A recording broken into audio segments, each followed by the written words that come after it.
Stop it. All right. There we go. Good morning, gentlemen. How are we doing this morning? Outstanding. Are we doing good? You're live right now? We are live, sir. All right. Buddy. All right. How are we all doing, guys? Perfect. Got to watch some good college baseball last night. That was some big losses and big wins for some teams, so I'm sure we're going to discuss that here in a minute. Yeah, there's a lot of baseball that came down to the wire, especially all like that, dinner time, just past dinner time window. It was like you could flip from game to game to game, and it's, one run in the ninth, extra innings, chance to walk it off. It was insane for probably an hour there. Yeah, it was really good. I was switching between channels up there on the TV here at the coast, and I'm like switching. I'm like, oh man, this is great for me. I got to watch all this stuff before dinner time. That's perfect. I think we should mention just the big smile that's on AJ's face today. Congrats to your Gamecocks for finally winning a Friday game. Yes. We can do it. It's like our third all year. I have them literally as a huge win today. I was like, that's a huge win for South Carolina to come win that Friday game, especially with how well they've been playing Saturday, Sunday. And talking about getting into Hoover, like that just pretty much solidifies it, makes you feel pretty comfortable there. Yeah, you got to feel like you're going to take either one today or one tomorrow. And taking a series against Kentucky not only gives you the head-to-head, but puts them 2 games behind you, which means you need to get swept by Florida, and Kentucky would need to win the series to jump you. Yep. So Florida looks like they're handling Missouri. So I think South Carolina has to feel pretty good about Hoover. But I know their eyes are looking more than Hoover. They're going to need to win these last 2 series to give themselves a chance at the tournament. So they won't let my hopes die yet. They just keep you dangling on a string. It's like right there. It's just right on the edge here.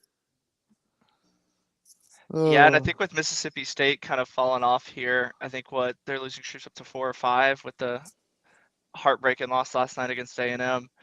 But that was a really good game to see in person too, because it felt like it was back and forth. And A&M's ballpark was really, really playing small. I felt like a lot of these hits that felt like pop flies with the wind blowing out were just kind of carrying them.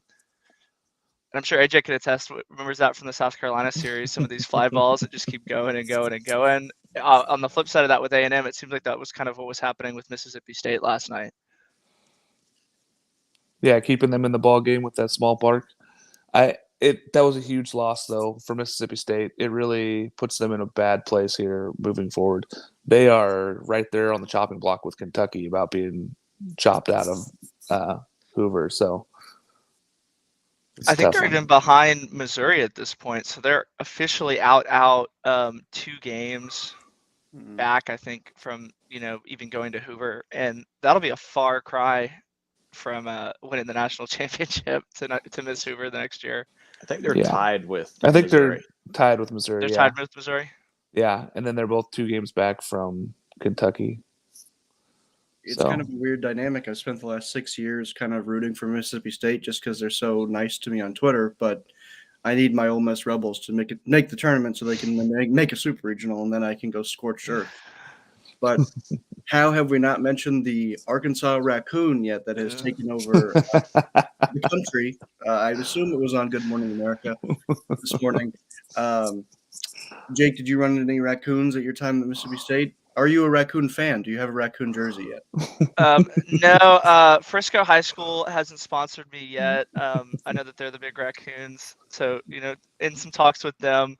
But yeah, I mean that was the most Arkansas, most Southern thing. I know people always like to give Southern people crap for doing stuff like this, and then for it to be happening at Arkansas is probably the most fitting thing. No, I think we had more pigs at Mississippi State. That we had a pig problem at one of my apartments, so not really a raccoon problem. A pig problem. Oh boy, this is definitely an East Coast thing because they have no idea. That raccoon though was gigantic. That thing was eating good. I mean, that's not his first time picking up a raccoon. Like no, you don't go in and just grab it by the scruff and be like, "Oh, it's the first time I'm ever handling this animal." Yeah, I like the guy in the background. That was my favorite part of the video. Was the guy in the white shirt just falling over the chair? Yes. The best part of it all is how you can watch a different person every time in the video, look at a different person in the picture, and it's still the most SEC/Arkansas thing you've ever seen. I say all the time, like, you guys have a lot of stereotypes to fight as Arkansas fans, and then every week there's just something. That's Arkansas. I'm not even surprised at this point. It's just another day in Arkansas baseball. It seems like their fan base is just a bunch of characters, and every game someone else like shows out and kind of rises up in Arkansas lore. And then even the game was great. Like they come all the way back. The game was crazy. Tie the game up, go extras, and then lose it in extras. You're like, oh man. I mean, not just the Raccoon, but the game was great itself. So I don't know. I think that was a gigantic win for Vanderbilt. As much as I don't want it to be, I think that it's putting them closer to hosting, especially with Southern Miss losing that game against UTSA. And Southern Miss had every opportunity to win that ball game. They had it in the 8th inning. They had bases loaded. They had chances in the 9th inning. So that was a huge loss for them to be able to host, I think. Yeah, and I almost feel like I've disrespected Enrique Bradfield this year. And I think last night he kind of proved me wrong. He was on base. He was stealing third with 2 outs, hitting the home run. So I do want to apologize to Enrique Bradfield because I feel like I have kind of been one of his biggest haters because he has really flown under the radar this year for a Vandy team that seems to always catch the headlines. Yeah, I think that he has also picked up his on-base percentage, and that has helped. Again, if you're on base, you can steal, and all of a sudden his steal numbers have gone back up, and now he's leading. It really was for him was getting back on base instead of trying to hit the power numbers, and now he's been able to create for that team, and that Vandy team has been good enough when he's healthy. Yeah, and that's the problem with being so good your first year, just bursting onto the scene at a school like Vanderbilt, where you're just dominant immediately, is people expect you to improve upon that. And it would be very hard for him to improve upon the numbers he had last year. He's trying to add more power, and you could tell for a little bit, like Mark said, that took away from, what makes his game great and what makes him great. Yeah, he's going to be a plus glove, his plus speed. But if he doesn't get on base, then that offense has trouble going. We saw that beginning of the year. Now he's kind of being more within himself, fine taking the slap hits, fine beating out. He can turn a single into a triple in 2 pitches. Yeah. So he's kind of settled back in and not trying to push.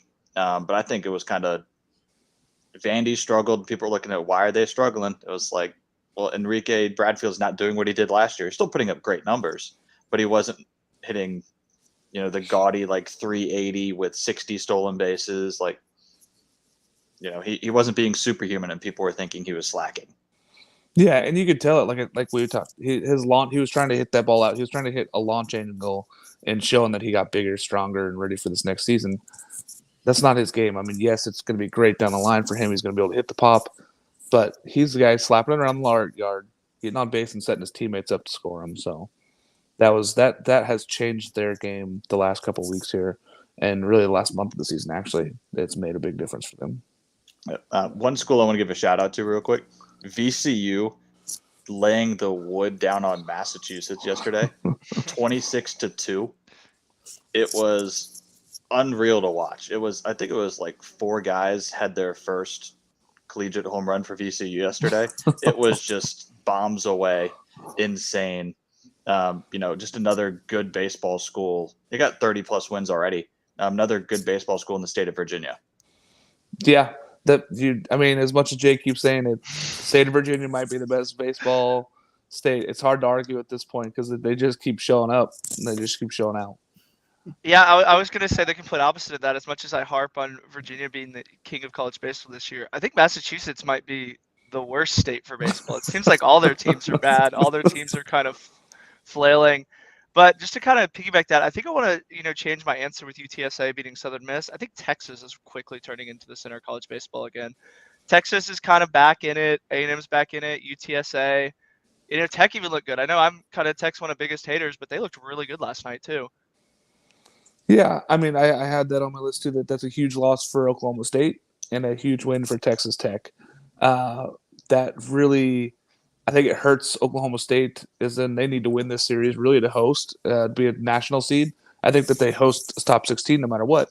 But to be a national seed, you really need to win out these last 2 series. And losing at home to Tech, who's everybody knows is an awful road team, that's a really bad loss for them. But a really big win for Texas Tech trying to get in the top 16 as well. And Tech just always seems to win in these crazy ways too. Like they had the steal of home. They had the fake pass ball last night. when I was making my pick of Texas Tech over Oklahoma State, I just had one voice in the back of my head, and it was Jake saying, Texas Tech sucks on the road. So it's only fair that Texas Tech won on the road last night. It's so funny. I did the same thing. I was like, you know what? There's no way that they lose another road series. They have to win one of these road series in conference. This is the one. This is it. This is where they do it. That's what I did with my Louisville pick. I thought that too. I was like, no. I was like, my friend watches this show. I can't pick against them. But I was Can't like, pick against your buddy. I was like, they're due for a bad series. They haven't really had a bad series in about a month and a half, and I think they're kind of due for stuff to not go their way. And you know, Louisville center fielder stole that game for him. It seemed like last night. It seemed like everything that was in his vicinity just seemed to catch it. Yeah, and he was unreal. That was just defense 101. It's like, how are you going to win the games in the ACC? Pitching and defense, and Louisville has really done that here the last couple of weeks, and just timely hits for them. They're not really crushing the ball all over the park, but they're getting those timely hits they need. Yeah, and Levi Usher is the center fielder's name. He saved at least 3 runs. You know, coming in, diving on a ball with 2 outs, 2 runners on base. That gets by him. It's at least 2. Maybe the guy who hits it scores. Robs a home run in the bottom of the second. It's a no-fly zone out there. He was ridiculous. Yeah, there's not a lot of center fielders even that would even attempt to make those plays, especially the one diving forward coming in on that ball, because you got to have so much confidence, because if you, like you said, if you miss that ball, it's bad. There's nobody behind you to back you up on that one.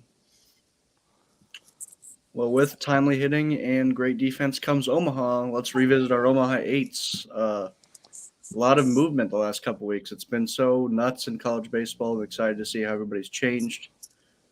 Who wants to kick us off? I'll go first.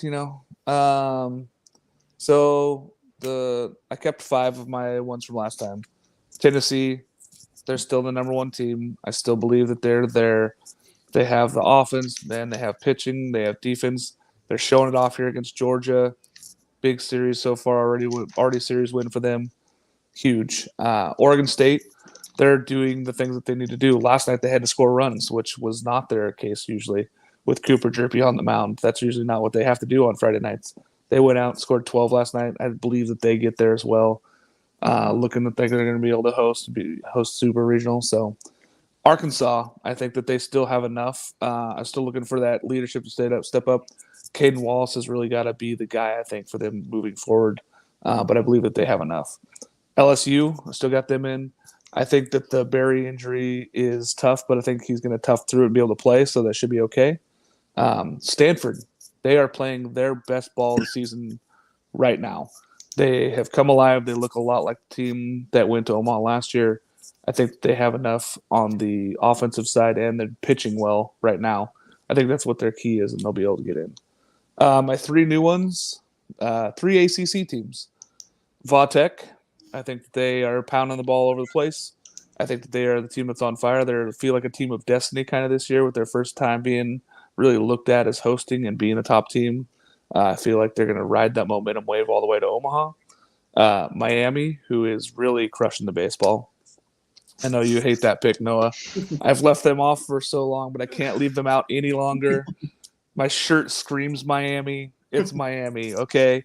I hate that ballpark. I really don't want to be anywhere near that ballpark, Alex Rodriguez Stadium, but I think that they're going to be there because of how well they hit the ball, and their pitching has been better than they thought. So, and then I got my last one is Louisville. Louisville's playing well. They are doing the little things, pitching, defense. They're winning ACC ball games. They are doing it not as much with the stick right now, which is kind of why they're on the fringe there, and they're my 8 team. But I think Louisville's got enough. Just a quick aside about Miami. How do you have a baseball stadium named after someone who did not play at your school? Much less not even for a professional team in Florida. He played for Seattle, Texas, and New York. Like, it could have been Miguel Cabrera Stadium when he was with the Marlins. Like, to be fair, they probably didn't even realize it was a stadium when they named it. It was just a pile of trash. And, we'll name it after you, Alex. Oh, the baseball team plays there. Yeah, They named the parking garage after him. He donated $3.9 million to have it renovated. And I was like, what did they spend the money on? That's what I said. They said they put up new lights and they put up a batting cage. Kickbacks to the government. Yeah. They spend on recruiting high school kids. They spend on buying cocaine, which is what Miami's famous for. Yeah, Nevin Shapiro getting rid of all the Ponzi schemers. That was the hush money. Noah, since you don't like the Miami pick, what's your 8? Yeah, well, it definitely does not include Miami, and it never will because they are fraudulent. Last week, I'm bringing a couple guys back, or last time, Tennessee, Oregon State, and Arkansas. They're just too good. Arkansas is a little bit one of those teams where I'm starting to doubt them a little bit, but Tennessee and Oregon State, I have no doubt that they'll be in Omaha right now. Oregon State, I could see them losing, but Tennessee is just every time I think, hey, they're going to lose this series. I know they did lose to Kentucky, but some people are calling Georgia one of the best teams in the country. Definitely not me. But I also have Virginia still in the mix. But then I have a couple new teams. Stanford. People are sleeping on Stanford. They're doing it again. They did it last year. Don't know a whole lot about them because it's so hard to watch the Pac-12. God forbid they have a contract with ESPN Plus like every other conference in America. But, hey, congratulations, Pac-12. You and your 6 people who can watch are in. And I'm saving the Pac-12 this year, and I still am going on that soapbox. Vanderbilt. It's going to be a nerd bowl this year. I'm on the Vanderbilt train again. Watching the last couple of games, watching when Enrique Bradfield's still home, that team just has their juice back, and I'm on their train. I think they're kind of not a great team, but the thing with Vanderbilt is when they're having a down year, it's better than some people's best year. And right now they're getting hot, and we kind of been talking about they're gearing up for the postseason. It's postseason time. We'll see if that's what they've been gearing up for. If they can get a regional, I feel pretty confident that the Whistler will be shoving that voice down our throat, and they're already in a super. And then Notre Dame, who everybody else is also just not talking about. A great team, excellent team, so good, so much better than Miami, certainly. God forbid they host regional because they do have the worst field in baseball, worse than Miami. They should get together and combine their trash heaps and send them out to the recycling bin. And then my last team coming to Omaha is Texas A&M. The Aggies are incredibly hot right now. And they say about hot teams is that I have to keep tweeting about them. So I will tweet about A&M until they are eliminated. Man, Notre Dame, they're like Oklahoma State to me. I don't get the love. I know that they're playing some good ball, but I don't see a superstar on their team. I don't see anybody that's really driving them forward into Omaha, which you got to have somebody that kind of drags you along to get there. But hey, you do you. There, I'll go with convicts. You can go with the Catholics. All right. Jake, you or me? Well, I'm not going to do one because I'm not going to curse any of my teams, and I feel like they're all kind of right in the mix there. And even last night with A&M, we showed up. So I drove in from Austin. So we showed up. It was 3-0. They blew the lead. They were down. I was like, screw this. Like, we're going out to the outfield. So we're going out to the outfield. Nothing happens. I actually went to the restroom when he hit that triple. So I missed it. I had to watch it on Twitter after the fact. And we scored runs. So I'm not going to curse A&M. I'm going to go Campbell, though. I think that's going to be my surprise team. They're really, really hot right now. They bang the ball around the yard. That's going to be my hot take. I could see them getting in a very, very small ballpark with Nito. I mean, last night they hit 2 home runs in 2 innings against I know it's High Point, so we kind of need to pump the brakes, but they're hot right now.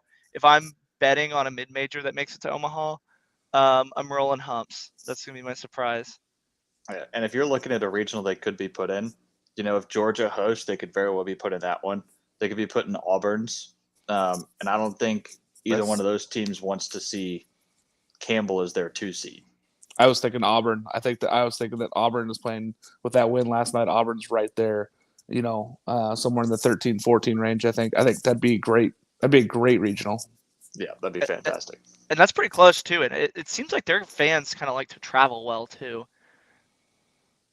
But I do have a surprise for those Camel fans that we have. I got something in the works for a little Campbell shout out next week on my outfit. So be ready for it. All right, so my 8, I have some holdovers from last time. Tennessee, Oregon State, Arkansas, Virginia. I just trust all those teams to play well in the postseason for different reasons. Tennessee and Oregon State, I think they just have the talent. I think they can have an off day.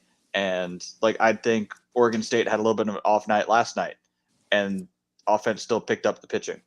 I think Tennessee has the exact same capability. If one side of the ball has an off day, the other side can pick them up.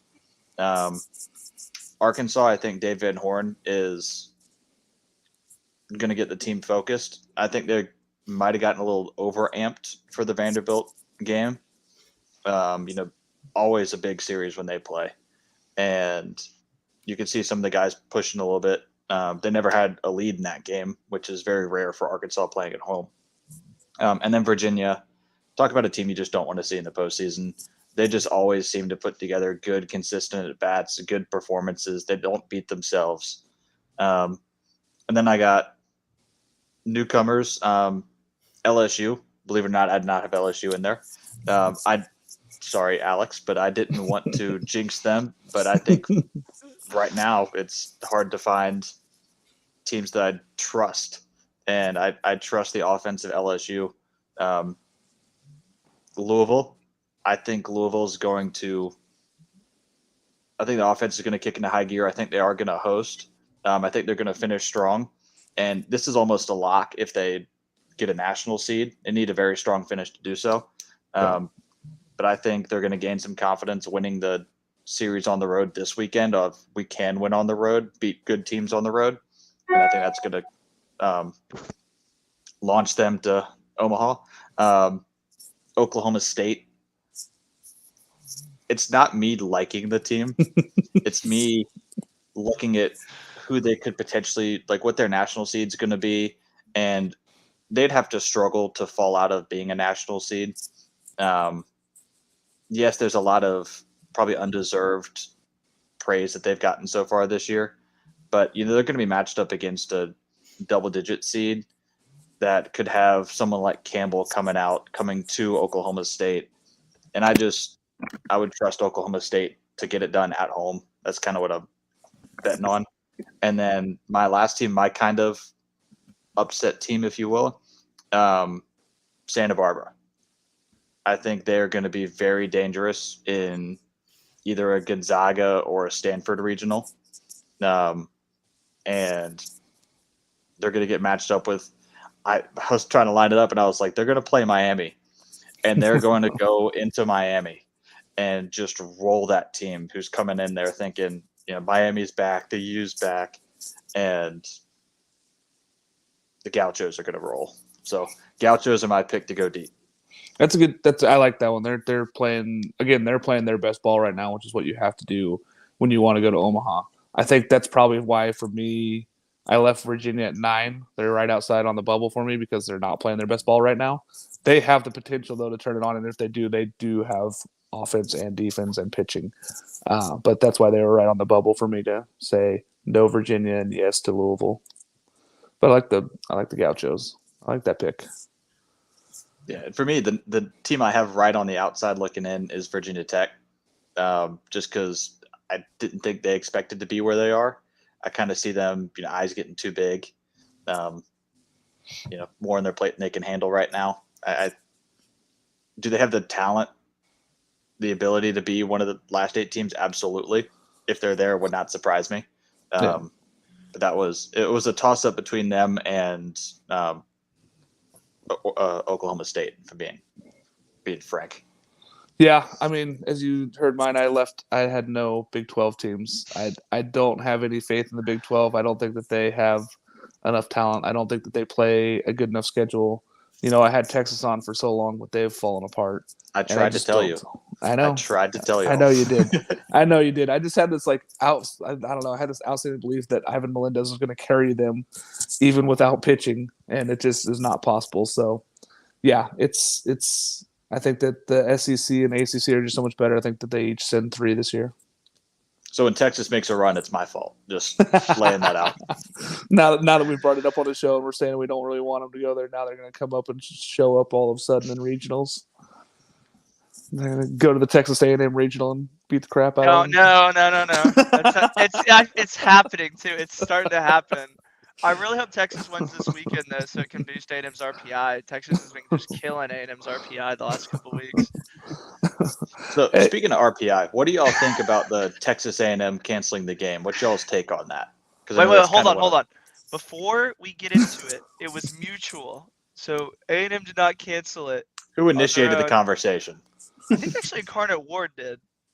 And again, that's not a quote or anything like that, but the way that Slosh kind of was interviewed about it, he mentioned it in passing, and then the guy was like, "Do you still want to play this?" And he was like, "No." The game was canceled. Yes. Notre Dame has had like 11 games canceled this year. So it does look more suspicious down the stretch when you talk about it now. But, it looked bad for A&M. It looked bad. But it's probably the right move. You don't want to beat up on these teams that are bad. I don't think you should play a midweek game for the final 4 weeks of your season, really. When you look at it, if you're a Power 5 team, what's the point? Unless you're playing another good Power 5 team in those midweek games, you have zero incentive to play a midweek game anymore. Well, my problem is that you had Miami playing North Dakota State at home during a weekend series last week. And Miami is already a lot of people in the industry, a lot of high up, very wise individuals think Miami is a fake team. And here they are playing North Dakota State and moving up in rankings as a result. I don't know how it impacted their RPI, but it's really phony when you see these teams who maybe are canceling midweeks. Well, Miami and even Oklahoma State last week are playing these teams that could compete with high school teams. Well, to be fair, those teams started their conference weekends a week early. Sure. So Miami was playing ACC series when I know South Carolina was still playing, teams like UNC Greensboro. Like they just have that series scheduled later. Is it tactical? Absolutely. People forget the series loss at the beginning of the year if you go into the tournament hot. But going back to the A&M thing, I don't like it, but I understand it. Yeah. Like I'm a fan of play the games on your schedule. But A&M was it's a lose-lose for them. Either they win the game and they drop in the RPI, or they lose the game and they drop even more in the RPI because you can't lose to Incarnate Word. No. So it's, A&M is doing everything they can to host. The revenue they would make from hosting a regional alone is a huge boon to the program. Not to mention the recruiting tool of, look, new head coach, we're hosting a regional our first year. A&M baseball is back. A&M baseball is, now we're setting our sights on Omaha. We're not trying to, secure Hoover anymore. We want to be one of the national faces of baseball again. I think you blame it more on the algorithm that sets up where you can win a game and it hurts you. You could win it 20-0 and it hurts. I blame that on RPI. I think it's a phony metric. I hate it. Calculating it doesn't make sense to me. Like, explain how Dallas Baptist's RPI is so high, and I think they're 1 or 2 games above 500 in that conference. Yeah. Meanwhile, you have teams like, South Carolina, who's beat Vanderbilt, beat Texas, and they're in the 60s. Like, I don't understand that. I hate the RPI. I'd be fine if people use it as like a side metric, but some people use it as like their number one way to rank teams. Yeah. And there's no way. I just fully think it's a crap stat. I mean, yeah, you could go play a hard schedule, but then you're banking, like you said, your Texas A&M's RPI went down because Texas has been bad. That's a crappy way to have to deal with it. If you're beating the teams that are in front of you, that's what should matter. That's what matters to college baseball fans when we're watching. We don't care what that person's strength of schedule is. We want to see who they're playing. Are they beating the teams that are in front of them, and how are they playing those games? Right. And it's still even so hard. It's still even so hard to sweep in the SEC too. So I know a lot of these series too. When Mississippi State has these bad RPIs, they're still an SEC ball club, and you almost still have to sweep. And I think the other big flaw too with RPI is it doesn't really take into account score. You either win or you lose. So it almost, for some of these fringe teams, it's better to lose and play the game because it boosts them up in the other way. And I think that's kind of what we're seeing with DBU, is because they're losing to a lot of these Power 5 teams that they schedule. it's boosting their RPI because they're getting that one more win. And I think that's a really, really flawed statement because I don't think anybody is arguing for DBU to even host at this point, and they're right there in the thick of it.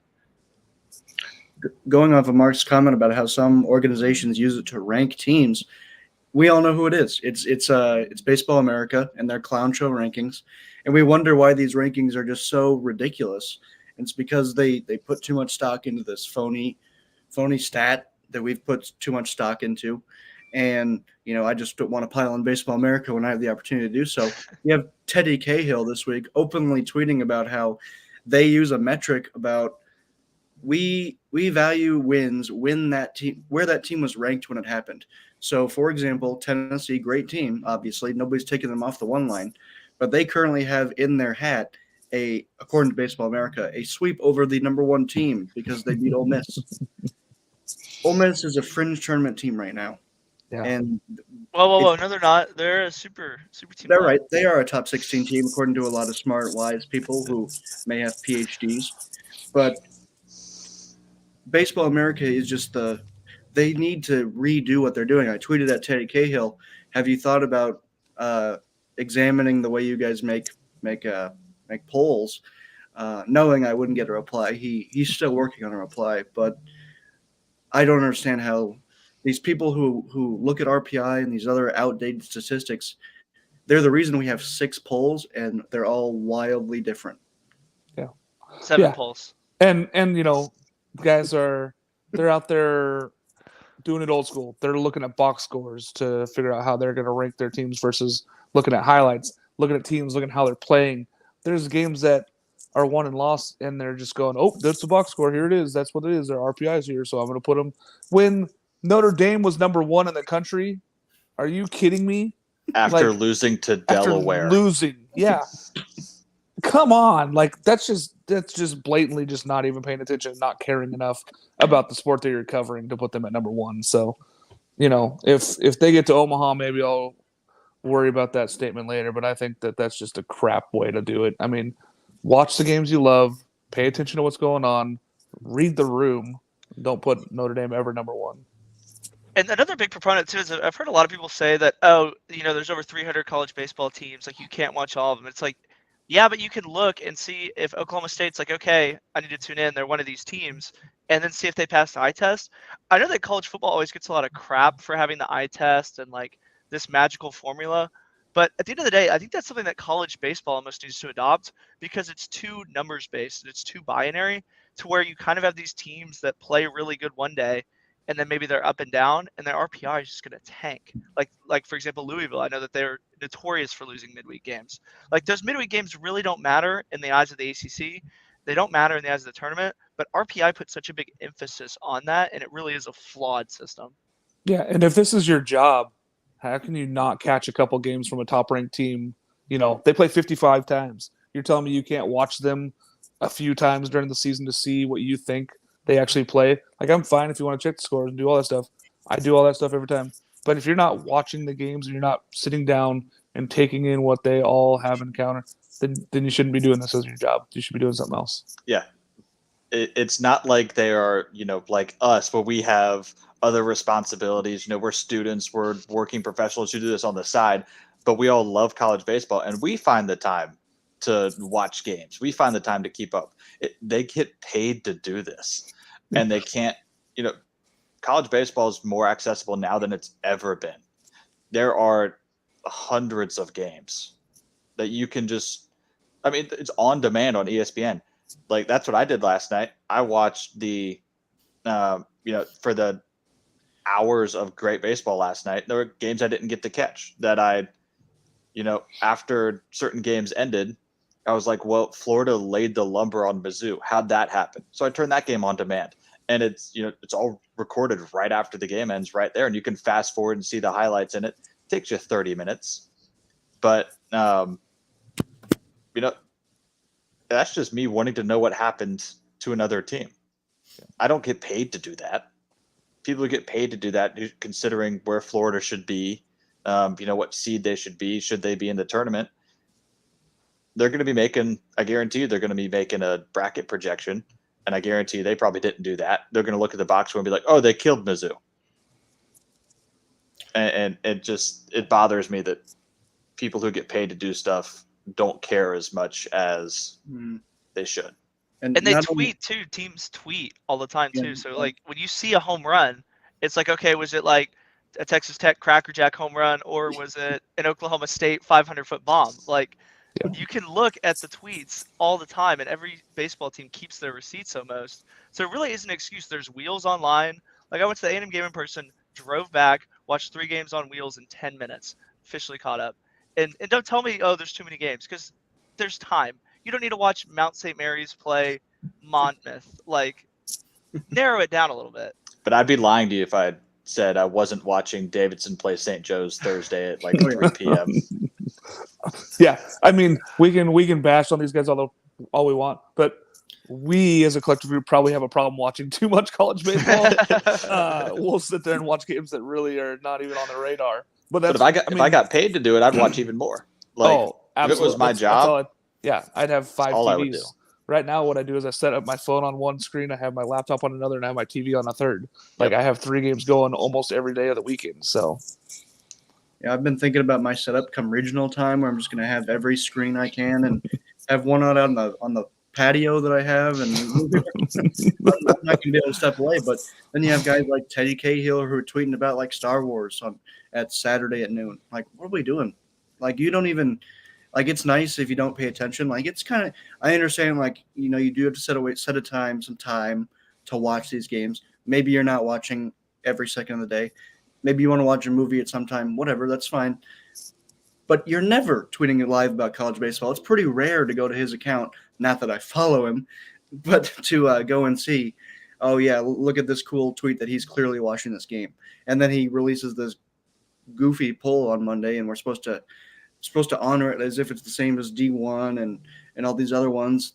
Frankly, the other ones don't belong either, but Baseball America is just so egregious. And, yeah, it's amazing when we can create our poll, not to toot our own horns, while we all manage our own lives for at least 40 hours of the week, and then still come out with the best poll in the industry. What are these guys doing who get paid to watch college baseball all day? Could you imagine getting paid to watch a sport and being bad at it? I would say easily the 4 of us have all watched every team that we have in the top 25. We have all sat down and at least watched them play 1 or more games, at least every single team that we have ranked all year. I don't think there's been a team that I've ever ranked that I have not watched part of their games, at least one of their games all year. That's going to be Gonzaga for me, but even then, I feel like their record is so far ahead that... Well, Gonzaga squeaked out the game yesterday. They needed that if they wanted to continue to host. Like, that was a huge. I have them on my huge win list because that was just a big one that they had to battle in and get in the cold weather up there. It was miserable. Yep. And what I will say about D1 baseball is at least that they probably hold on to their, predictions and stuff a little too much in their polls. They want to be right, so they kind of adjust for that a little bit. But they do a great job of, universally covering, with like the ouch report or like the, winners of the week of who had great weeks. They do a good job of at least getting to a lot of different teams. They are heads and shoulders above Baseball America. It's not even close. And they show up at ballparks. Every weekend. Every weekend they're at a ballpark watching a game. Yep. That gives me credit instantly when they do that. Yep. And they're tweeting or retweeting other baseball tweets. They're engaged. They're engaged with the community. Baseball America just puts out a poll. That's what they need to do. No one tweets about baseball like he does. Nobody retweets his own tweets like he does.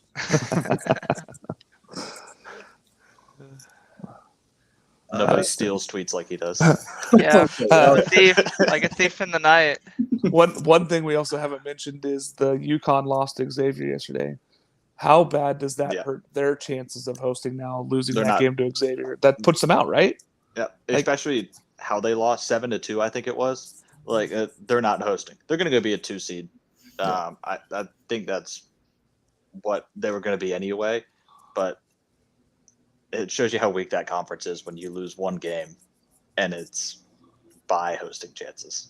Yeah, and I've been hard on the hill against Yukon all year. I don't think that I think it's a very good feel-good story. It's awesome for Yukon. I'm glad that they're playing baseball up there and they're playing there well, but they haven't played anybody. They literally haven't played anybody, so they should not be a regional host. Yeah.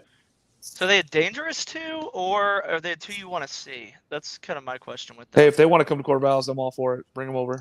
They're going to be in Notre Dame's. I think that's where They're they're going to slide them. They're absolutely going to shoot them in Notre Dame. That'll be great for my Irish. Or embarrassing, one of the two. Or it'll be great for my Irish when they lose to Yukon.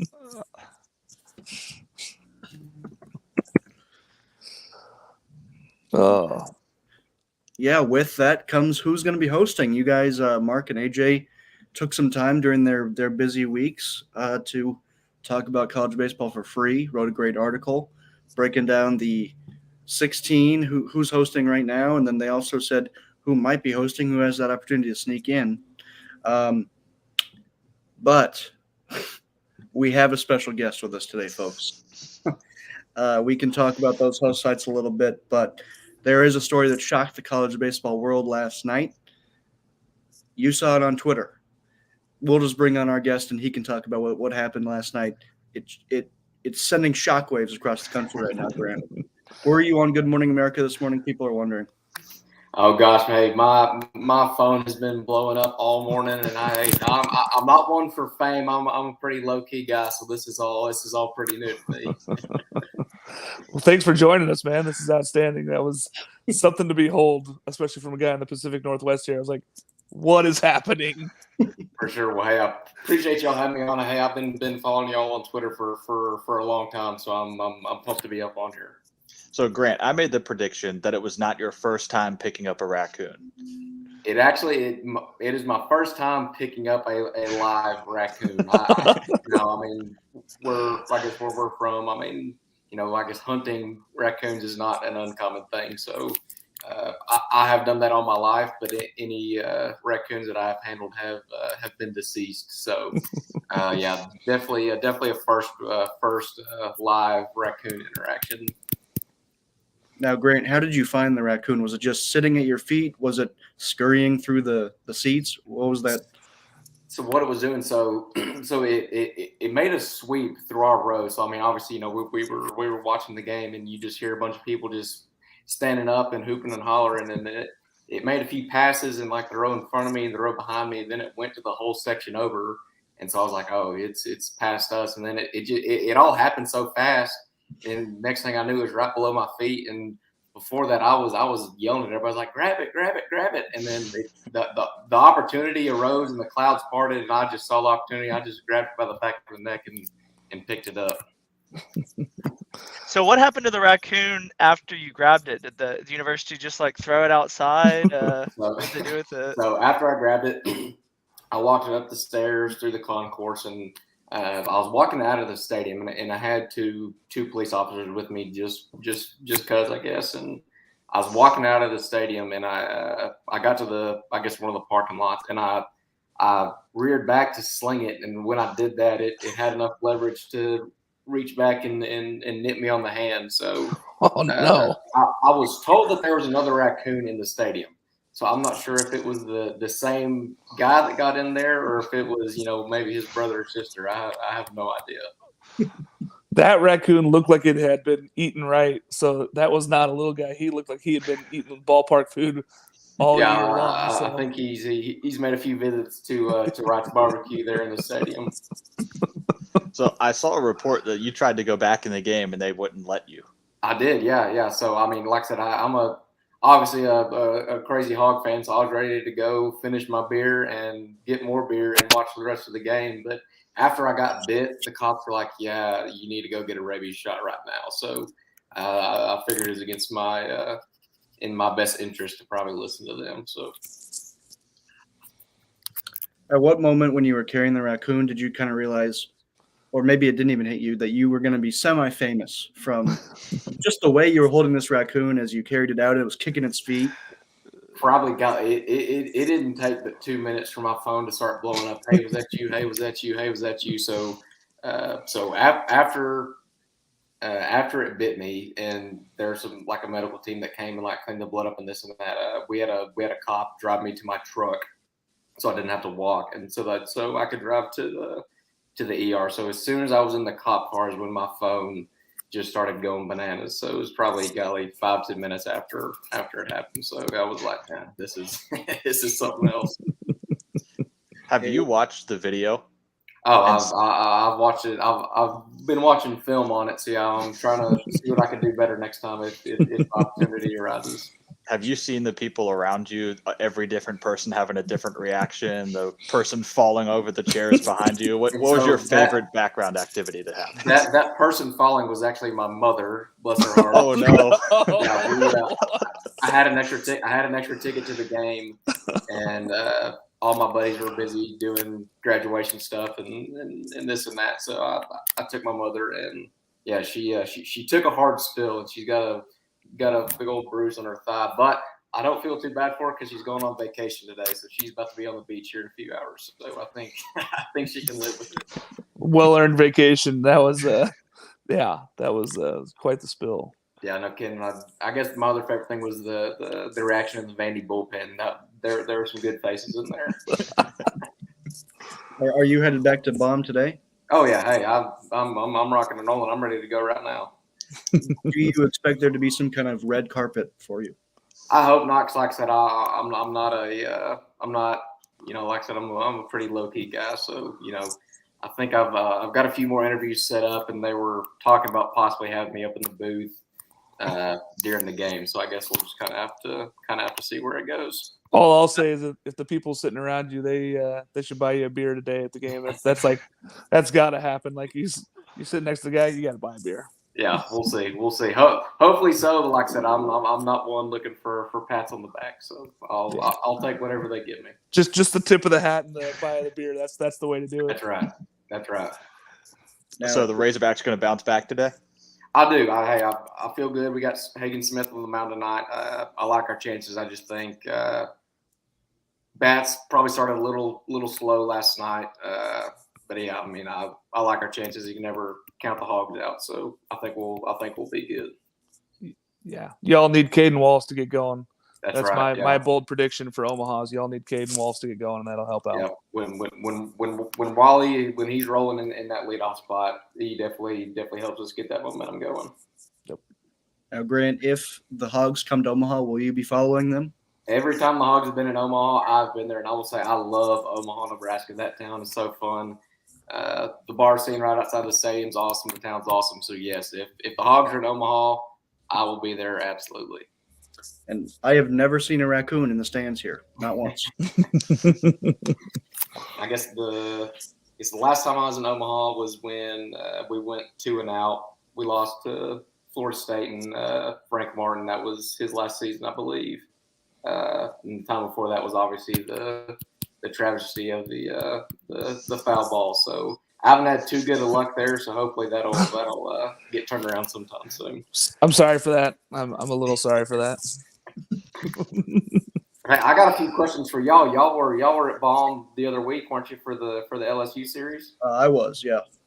Now, how was that? Did you have a good time? Oh, that was fantastic. Yeah, great environment, great place. The pulled pork fries are something that I can still taste, and I wish I could have a basket of them at any given time. Yeah, those are pretty good. Like I said, I think that Raccoon has visited that stand a few times, just going off his weight. So, and the line is so long that nobody would even know if there was a raccoon in line. Just stand there. That line is longer than the beer line, which is surprising. Well, I guess it's not that surprising, but yeah, that line makes the beer line blush. Oh. Now, Grant, you see another raccoon at your feet today. How does your strategy change? How does it stay the same? I will say, so I might be a little limited. So they had to put the rabies shot into my hand, and my hand is extremely stiff this morning. So I might have to go for a left-handed grab, but I don't know. Maybe my adrenaline will be flowing at that time. So I guess it'll just kind of be a spur of the moment deal. So we'll have to see.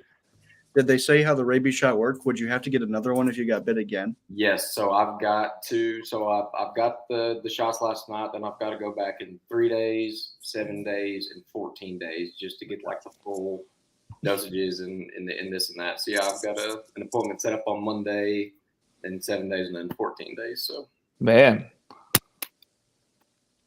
would you say it was worth it? Is it worth it if you get free beer? Oh, absolutely. Hey, best beer is free beer. Then it's cold beer, and then Busch Light. So yeah, free beer is the best beer. Absolutely. Yes. Grant, if I ever run for president, that's gonna be my slogan. I love it. There you go. I think you need a coonskin hat, Grant. I think you need to play into it. So that way, anytime they like interview, they're like, "Is that the raccoon from last night on his head?" Yeah, no, there have been about probably 5 or 10 pictures of coonskin caps and like John Wayne wearing a coonskin cap. And they're like, "You've got to do this for tomorrow's game." So I don't know. Maybe I'll get you all here and go find me one and wear it to the game. South Carolina's home run celebration is a coonskin cap. So I didn't know that. Was not aware. So maybe we need to channel some of your energy, win the series, and get everybody all fired up. Like I say, hey, whatever it takes for a Hog to win, I will do it. I'm in. Perfect. Well, Grant, thanks for joining us. Unless anybody else has any more questions No, hopefully we see you in Omaha. Absolutely. Hey, appreciate y'all having me on, and go Hogs. Absolutely. Thanks for joining us, Grant. Okay. What a treat. That's outstanding. The best part is that leads right into my hardest stadium. I picked Baumwalker, and that was before any of the stuff last night. I was just like, that's just a tough place to play with the hog pin and everything else. 716 winning percentage, but now you're talking about raccoons in the stands. It's over. That's the hardest place to win a championship game in. Yeah. So I guess to frame that a little bit, the topic is toughest environment to play.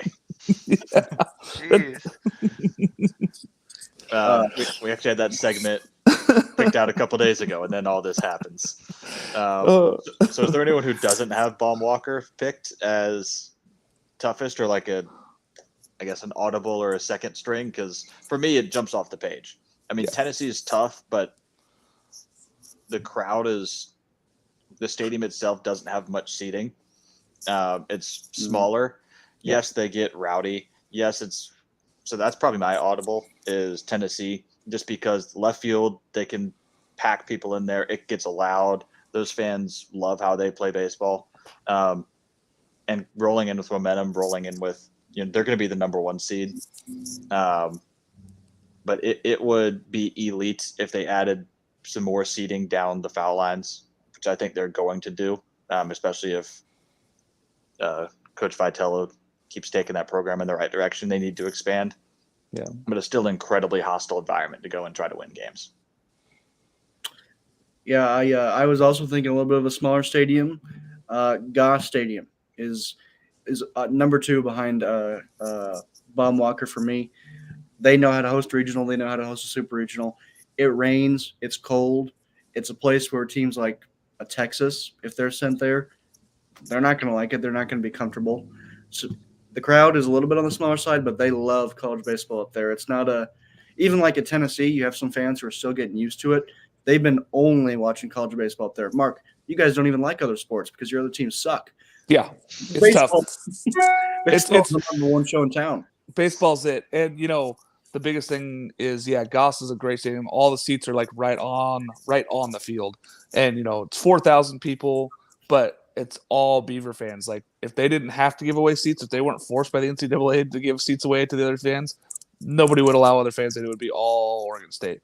So you notice it at home series, like on weekends, it's like some parents of the other team, and then 3,900 Goss Stadium fans of all Beaver, all orange. There aren't going to be many regional hosts that will be wearing jackets. Goss Stadium is going to scare that team from the South that they inevitably send up there. Yeah, you look around the stadium, everybody's like, "Oh, they're always wearing sleeves." Yeah, because it's 50 degrees and good rain. And then I did want to give a shout out to Southern Miss. It doesn't look like they're going to be staying on that line for much longer. But if Pete Taylor Park hosts, that place is going to be loud. You've seen some great games there this year.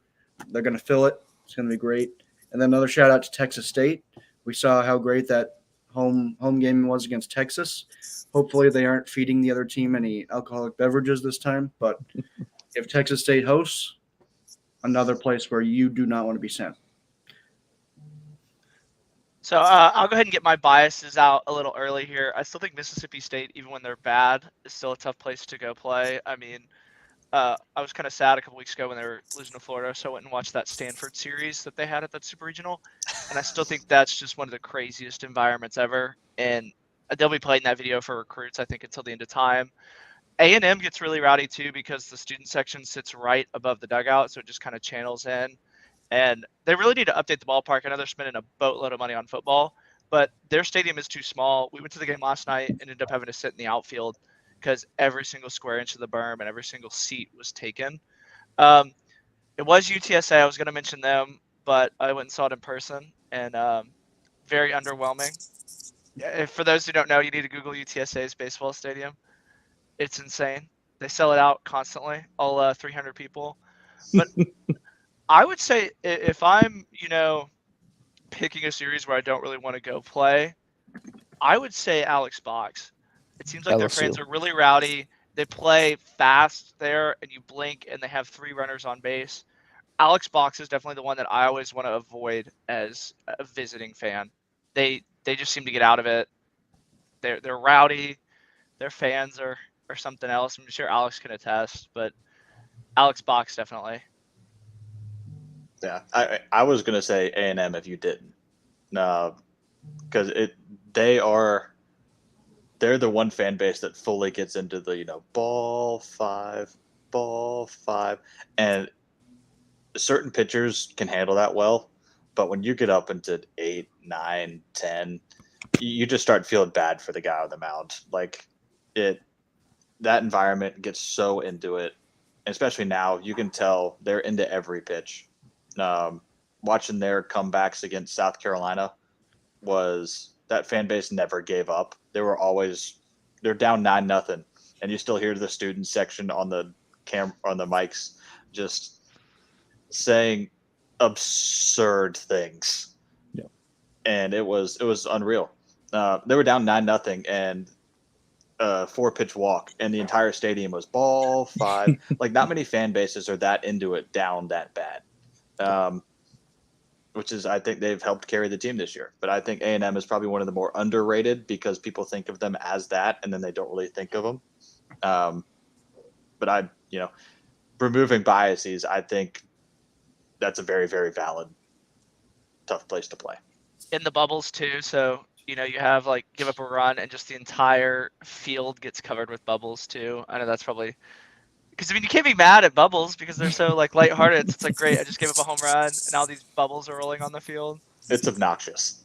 That's what it is. But that's what you want. You want something obnoxious. Bubbles clear up. The Whistler damages your ears. There's a difference. But that's exactly, you want to create a home environment. You want to create that kind of, God, these bubbles. That's what you want the opposing fans, the opposing team to think. The Whistler annoys everybody. Yeah. Yeah, and like Noah said about Goss, one weird thing that's pretty cool is that their stadium is all metal, and so all the stands are metal. So when the Beavers start getting going, then people start stomping in the stands, and it is loud.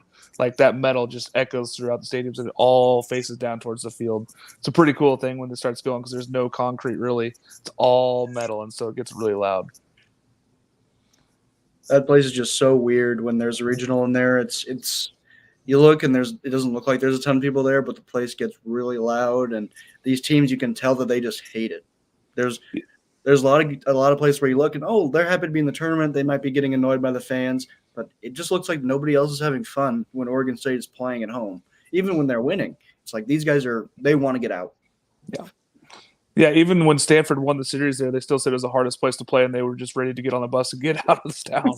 I mean, it's just not an easy place to play, and the fans aren't necessarily mean. I've been to 30 games. They don't scream obscenities. They don't say negative things.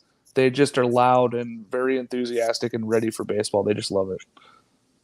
One more environment, Louisiana Lafayette, the Raging Cajuns. When that team is good, they play some postseason baseball there. It's one of the environments that you can't recreate in another ballpark. It is absurd. I love watching games there. Even now, not having the best year, But starting out the year when they played UC Irvine and they had those preppy kids come in from California to walk into that environment, it was like oh my God, I've never seen this before. Like you get some true Cajun people down there, and it's one of the best environments, I think, to watch. Yeah, I watched that UC Irvine, Louisiana. I think it was a Thursday night game, maybe it was Friday, one of the games in the series, and they had, I think, 50-cent beer night. You cannot do that in Louisiana. And the way their stadium works is like they have the stands on the sides, and then right behind home plate is a concession stand. So you can see this massive line of people just waiting for their 50-cent beers. And as they're doing it, they're turning around and yelling at the pitcher. Like, okay, this place just needs a regional.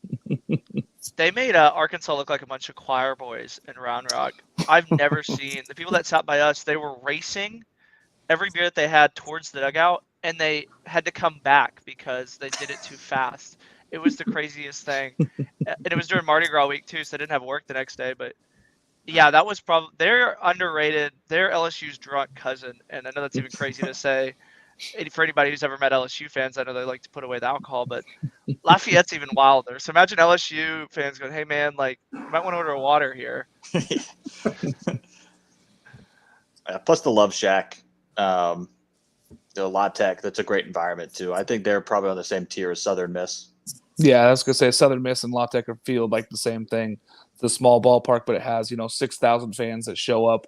They put them on the berms. They put them anywhere they can. They fit them in that stadium, and those fans are ready for baseball games. It's very exciting. Yep. All right, just to kind of flip the script, what's the worst good team stadium? Miami. Boston College. They're not a good team. I think Miami is just it's a tough. I mean, why play baseball games there? I don't know. Alex Rodriguez Stadium is a kind of a joke in my mind. Like they've tried to make some upgrades, but I'm very hard against Miami. So up until recently, up until the new stadium, it was Florida, because that old stadium was just, it felt like it was from the 60s. Yeah. But even still, Florida deserves more than what their fans are giving them day in and day out. That stadium's never full. And so I think environment for a good team, I think I have to go Florida, because you just expect more from that program than what they're providing from a fan perspective. Yeah, I looked at like where would I want to be sent if I was a 2 seed, 3 seed, 4 seed, and Gonzaga, just because they haven't done it before. I assume they're not highly attended.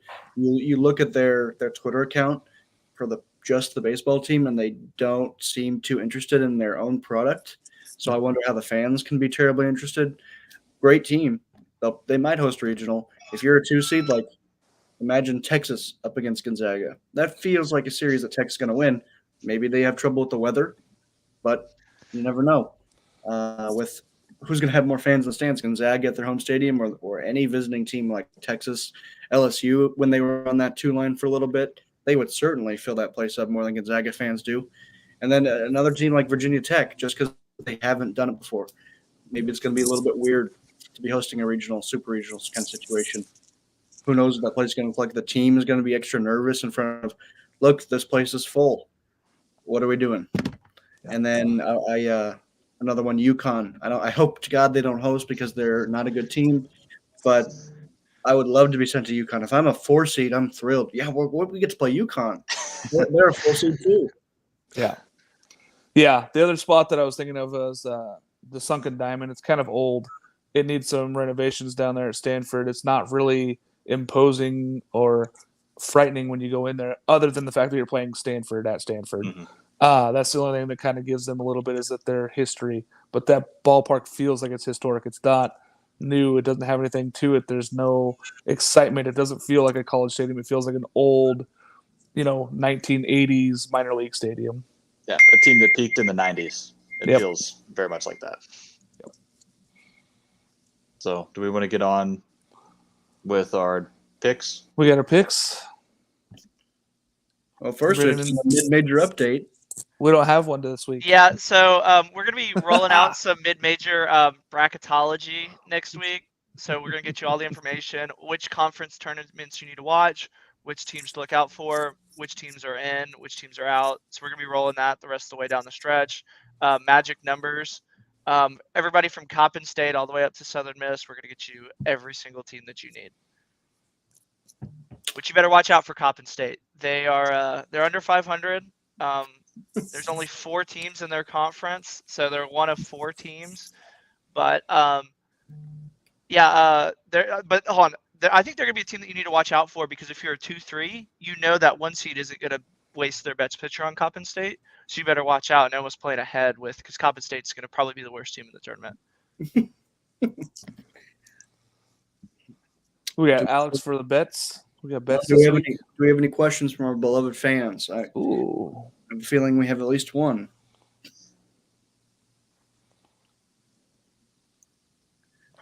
What? What happened to the fall ball? The whole stadium was foul. Yeah. I'm not a huge fan of fall ball either. It's kind of like a little but I have no idea what foul ball. I can only assume this is from 2018 and he's referencing Arkansas. Mark, you've paid Mario to talk about that. I slipped him a 20 before the show. Yeah. What I would watch that LSU game yesterday. I don't remember. Oh, I think I know what he's talking about. So it was the Is one he talking where about? it like bounced off of Trey Morgan, and then the umpire was like, "It's not a fair or foul ball," and then they decided to send him back to first. Okay, that's what I was wondering about, if it was there. Okay. Yeah, I don't know what was up with that. That was a really strange. The umpire was indecisive, like you said. He kind of stood there for a minute, like, I don't really know what to call here. So, yeah, I can understand the booing there. As an Ole Miss lifer, I think he should have been given a double.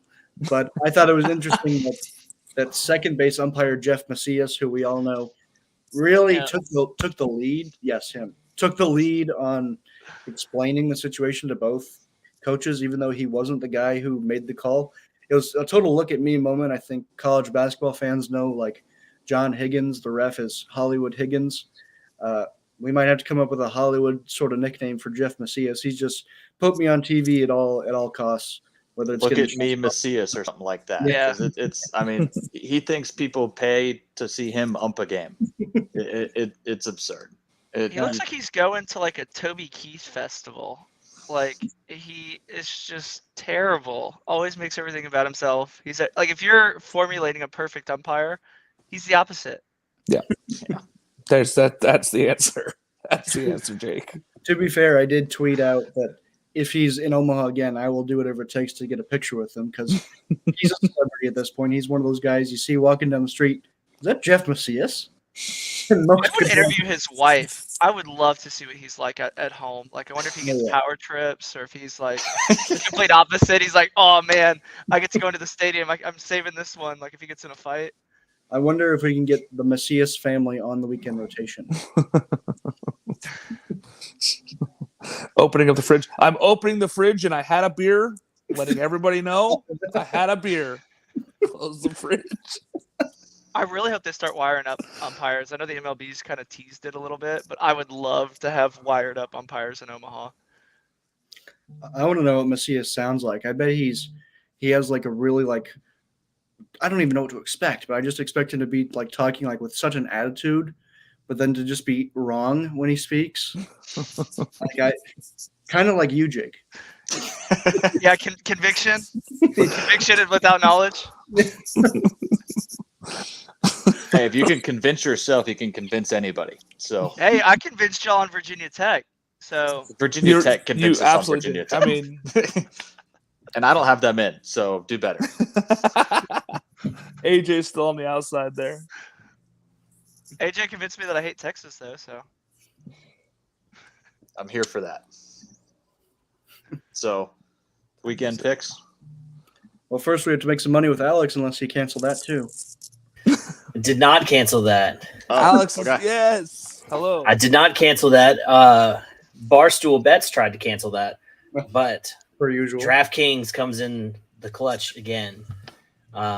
Just one note about that foul ball last night. Yeah, the umpire initially pointed to the ball, said it was foul as it came off the first base bag, and then changed it to fair. and it was Which chaos. you can't after do. That's what we were saying. Like, Well, he they kind of did muffed it. the call, and he's like, "Oh, uh-oh." Yeah, it was like it either needed to be a foul ball, and the guy needed to go back and hit again, or he needed to be on second base, and neither one of those things happened. Yeah. They split the difference and put him on first. They're base. like, "You're on first." Once like, you what? call it foul, it's dead. I think that is the rule of once it's called foul, you just can't do anything about it. Yeah. Yeah. Well, they make up their own rules. Yep. So what we got for today? So my 3 picks for today. So I got the money line for Louisiana Lafayette over Texas State. Somehow they're an underdog, but I think the Raging Cajuns pull through on that one. And then Oklahoma State over Texas Tech. I know Texas Tech won last night, but it was a close game. And Texas Tech this season hasn't played very well on the road, so I think Oklahoma State wins that series, and I think they win tonight. And then Oregon over Arizona State, just because Arizona State's just not a very good baseball team, and Oregon has been up and down this year, but I think they get it done tonight. Yeah, I think that they start scoring some runs again after being shut out 3 times in the last week and a half. So, yeah, for sure. I can see that happening. They can't be terrible forever, right? No, they had 119 games without a shutout, and then they got shut out 3 times in the last week and a half. So, ouch. Yeah, yeah, and they lead the Useless. conference in home runs, and all of a sudden they're just like can't hit. I mean, granted, they played Oregon State 4 times. That doesn't usually help your chances of scoring a ton of runs. Yeah, no team goes, yes, we get to play Oregon State. Yeah, we get to play Oregon State at Goss Stadium. It's going to go really well for us. All right, so here's our pickup standings after last week. So Jake had the best week. He's still 1 game behind me though, as I hopped on that 5-5 train. I'm apparently the only one on that train this week. Oh, I finally got away from it. I got run over by the train. I was under. Yes. It's because you were on the show. That's why you got to take a week off again. Oh man. I'm here to bounce All back. right. Yeah, so let's start that bounce back with game gross. 1. Yeah. Oh man. Everybody picking Arkansas. I picked Vandy. So I like to see last night. So let's see how the rest of the weekend goes. I don't know if that I almost said possum, but the Raccoon can bring Arkansas some more luck. The Rally Raccoon, they need to do something because, yeah, Vandy needs the series more than Arkansas, and so that was my only fear in this one is that Vanderbilt really needs the series more. I just didn't want that logo anywhere near my name. I think Vandy's so terrible. But, I mean, Arkansas at home is almost like a sure bet at this point. I even think they bounce back in the next 2 games. Well, I want it noted that when I sent my picks to Alex, I did let him know that I almost picked Vanderbilt in this one, so I actually do get credit either way. Asterisk. Oh, man. All right, so next we got Oklahoma State, Texas Tech. Mark is the only believer in the Red Raiders. I promise I looked at it and I'm like, they have to win a road series in conference. I have zero faith in Oklahoma State. They don't I've actually been have saying to. it. It's true. I've just been so hard against Oklahoma State. I don't see the hype. I keep thinking, oh, this is it. And I just don't buy in. I think Texas Tech had to win a road series, but we'll see. I got one last night.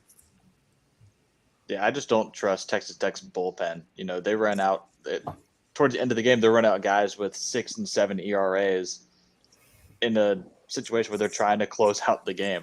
Yeah, I think, I'm not a huge Oklahoma State believer either. I think they've kind of lucked their way into a lot of things. I just think they're going to win the series.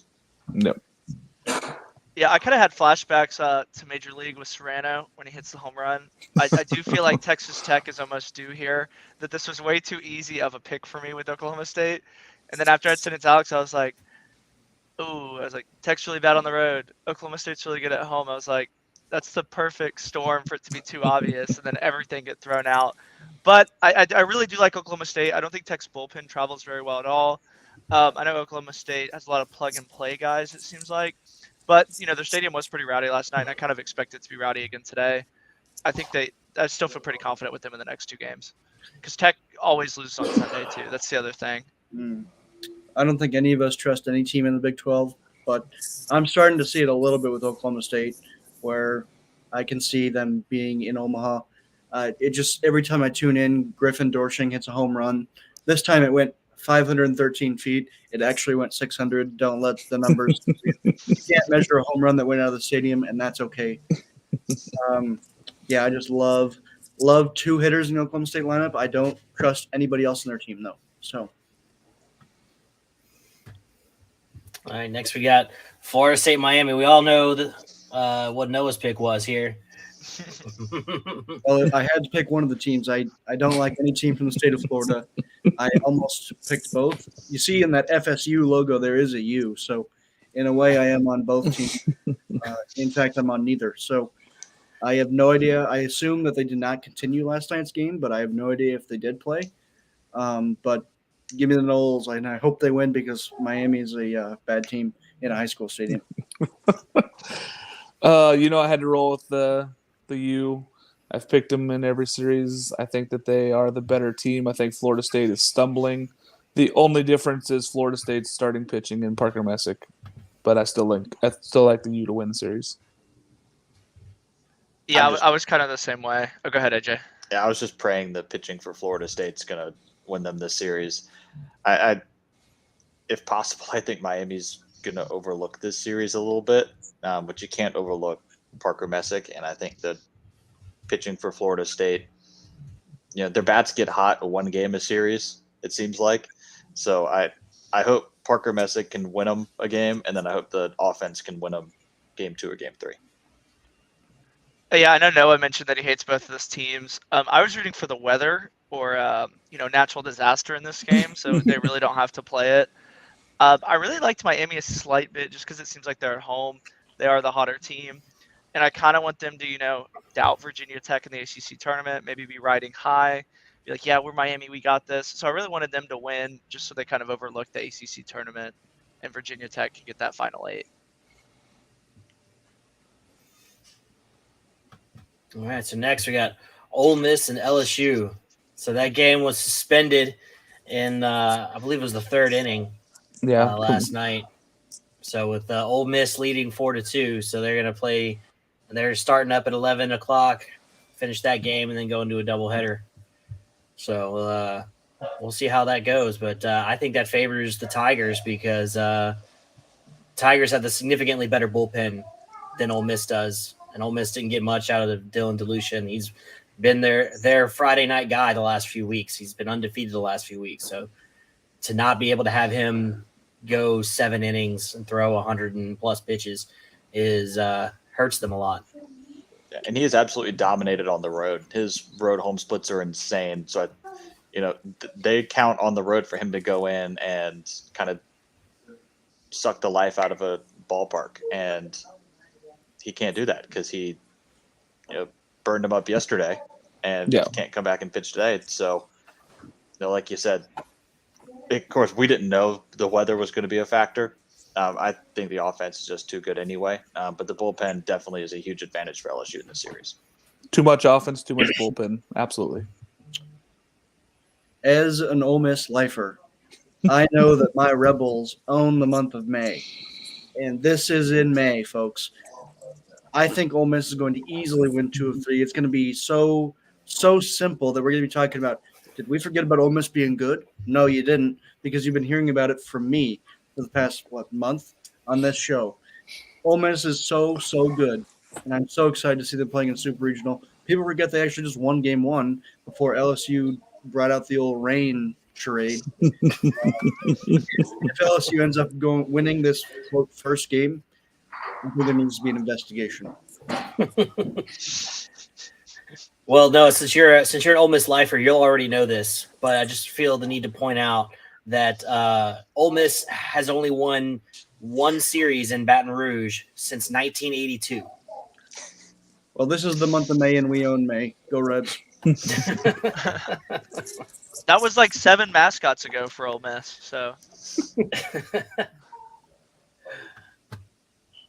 All right, so next we got Virginia Tech, Louisville. What was that about, Jake? What was the great? It's because y'all are gonna give me crap. I wanted to be alone on this one and be like, "Oh, Louisville," but I'm sure all of y'all picked Virginia Tech because I've been talking them up.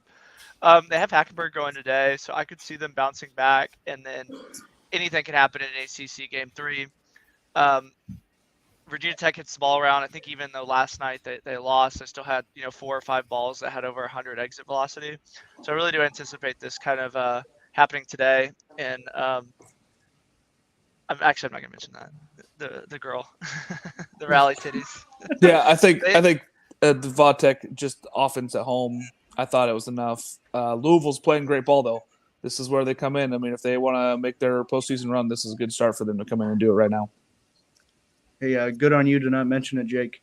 But yeah, I picked Virginia Tech. I thought that they're a little bit more of a consistent team. It seems like Louisville always loses at least one game in a series. Now they're going to have to find a way to lose 2. I took some risks in this week's picks. My biggest risk hasn't even shown up yet. I might go 0-10. You took Arizona against Oregon State. Worse, I'm afraid. Worse. Yeah. TSA. No, he took Georgia against Tennessee. But I just trust. Yeah. See you, Mark. Have a good day. Oh yeah. I just took Louisville. I think this is kind of their kick it in gear time, and I think this is where Virginia Tech's been so good for so long that they kind of come back down to earth this series. I just picked the cool logo. Yeah, well, I knew the logo was going to be up there, so I didn't have to, sacrifice myself to. Oh man, UTSA is coming in as the hotter team, but clean sweep for Southern Miss. Credit Jake for telling us that UTSA sucks. I saw them in person. They did suck. They lost. I watched this game yesterday. I can't believe Southern Miss didn't win it. They had bases loaded, 1 out in the bottom of the 8th, back-to-back strikeouts. They had leadoff runner down 1, hit a leadoff double in the bottom of the 9th, and then he just didn't move from second base. It was like a master class in how to put yourself in a position to win a game and then not win the game. I think they're the better team, but if this team can't find ways to win games they need to lock up the conference, it could be a problem. So they're still up 2 in the conference. They would have to, get swept to tie. So they're still kind of in good shape there, but I think they're playing for a lot more than this. And yeah, like I said, UTSA didn't really impress me that much against Marshall last week. I know they took the series, and the game that I was at, they lost 7-2. And Marshall's offense was playing really, really shallow against UTSA. So I wonder if the scouting report on them is that they don't have these high exit velocities and hit the ball around the yard. The Southern Miss that I saw really didn't show up last night, and it'd be interesting to see if they kind of have the May woes of reading your own press clippings, or if they get it right really quick. And luckily, UTSA is a team that I think that they can get right quick against, because this really is a tough matchup for UTSA.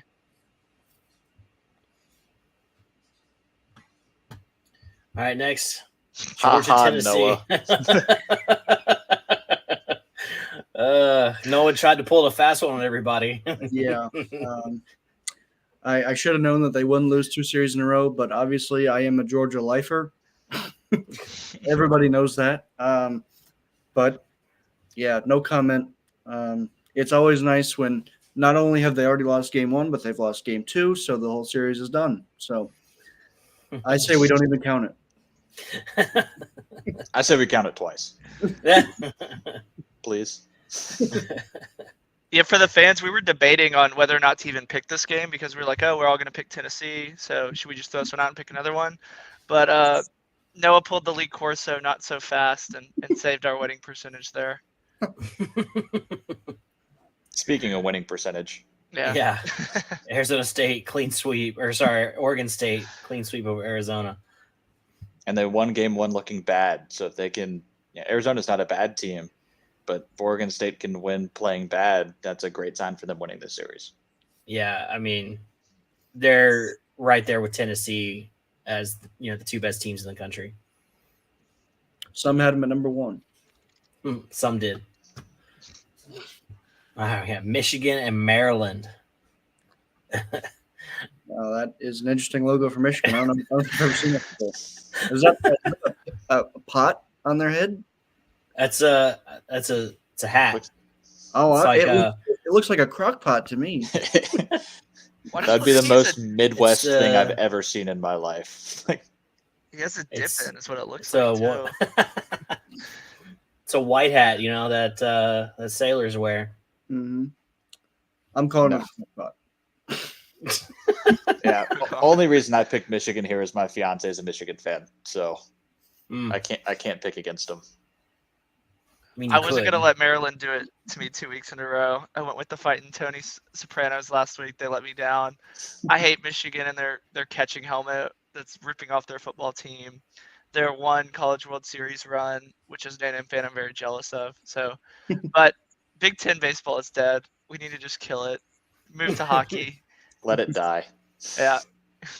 Or Wisconsin needs a team. That's the flip side of that. We haven't heard from Ball of Fish in a long time, so that's why I picked Maryland. All right, so next we got our last game, ULL and Texas State. Now, ULL likes to claim that their name is Louisiana, but no, they are the University of Louisiana at Lafayette. Just make sure that that's clear. Well, Louisiana is a great football team with a lot of tradition, beat some excellent Power 5 teams recently. But on the baseball diamond, I thought that I would sneak one past you guys a little bit. I figured somebody else would be on it. But Alex, I was not expecting you to pile on, or AJ. Which one of you ever got on third? Why are we in the majority here? I think we're all a little disappointed. But go Cajuns. Go Cajuns. I'm just always going to pick the Raging Cajuns. Every chance I get, I'm going to pick the Raging Cajuns. So I just love that team. I love that environment. I know they're not at home, but I just love how they play baseball. I mean, their old coach, Tony Robichaux, was, kind of up, not quite up there with Skip, but close to it in terms of Louisiana baseball. And, he passed away a couple of years ago. But, ever since then, I've always I rooted for the Cajuns when they're not playing LSU. They have some underrated uniforms too, with the Acadia flag on the side of their sleeves. But I had to kind of go with the Homer Texas pick here. Eat 'em up Cats, so they can pretend to be Texas State students this weekend, and they'll be Texas students on Monday because Texas State has no school pride. Just fresh college baseball news. Ben Joyce is getting the start today for Tennessee. That's interesting. That's you got him. They threw Burns out of the bullpen, so yeah, there had to be somebody interesting. I thought it would be Drew Beam. Yeah, you think, but here we are. Let's boogie. Man, Tony wants to have as hard as possible for the postseason. So what's the over/under on number of pitches thrown over 100 miles an hour? All of them that he throws. 30. I don't know. He's got that power slider at like 90. It's unfair. That slider is a weapon. I saw a stat earlier on in this year. I still don't know if it's true, but of the sliders that people had swung at, it was like at that point 23 sliders that people had swung at. 0 were touched. No foul balls. No balls put in play. No hit batters. He just swung and missed at 23 sliders. Jeez. Like that's a weapon. On top of throwing 104 consistently. Yeah. Touching 105. 0.5. Yes, 0.5. I never knew that there were points in miles per hour. I guess there has to be, but I guess I'd heard before that Aroldis had the fastest with like point whatever, but completely forgot that there were degrees to it. Like if you're at 105.9, you're at 105. If you're at 105.9, you're at 106. No. So I kind of did have a little insider information here, and it kind of changes my opinion on Slosh. Incarnate Ward's his former assistant, so I think his former assistant's going to let him throw him under the bus so they can save it. But just wanted to put that information out there that's his old assistant at Incarnate Ward. So interesting. Little collusion, Alex Jones tinfoil hat going on. Money under the table. A&M's getting NIL deals for Incarnate Word. A lot of senior days going on around too. So maybe we need to do like a senior spotlight, to pick out a couple of seniors for next week's show, because it's a lot of those guys are going to be wrapping up their career in the next couple of weeks. Most of which with their doctorates. Yeah. At least Devin Fontenot and Michaela Hilliard will. Devin Fontenot is 2 appearances away from breaking the all-time record at LSU in number of appearances. So he could break that today if he makes an appearance in both games. Yeah, I mean, I doubt he'll make an appearance in both games. He'll probably make an appearance in one game today, and he might make an appearance tomorrow. But yeah, he could break that this weekend. And it's like 110 appearances is the record. He's at 108. Jesus. Yeah. All right, guys. Well, I think that does it for the show this week. Thanks for everybody watching, and we'll clip that interview with Grant and post that on Twitter later. So for any of you guys that missed that, want to see that was good stuff. Yeah, y'all have a good day watching baseball. Yeah, let's go Tigers.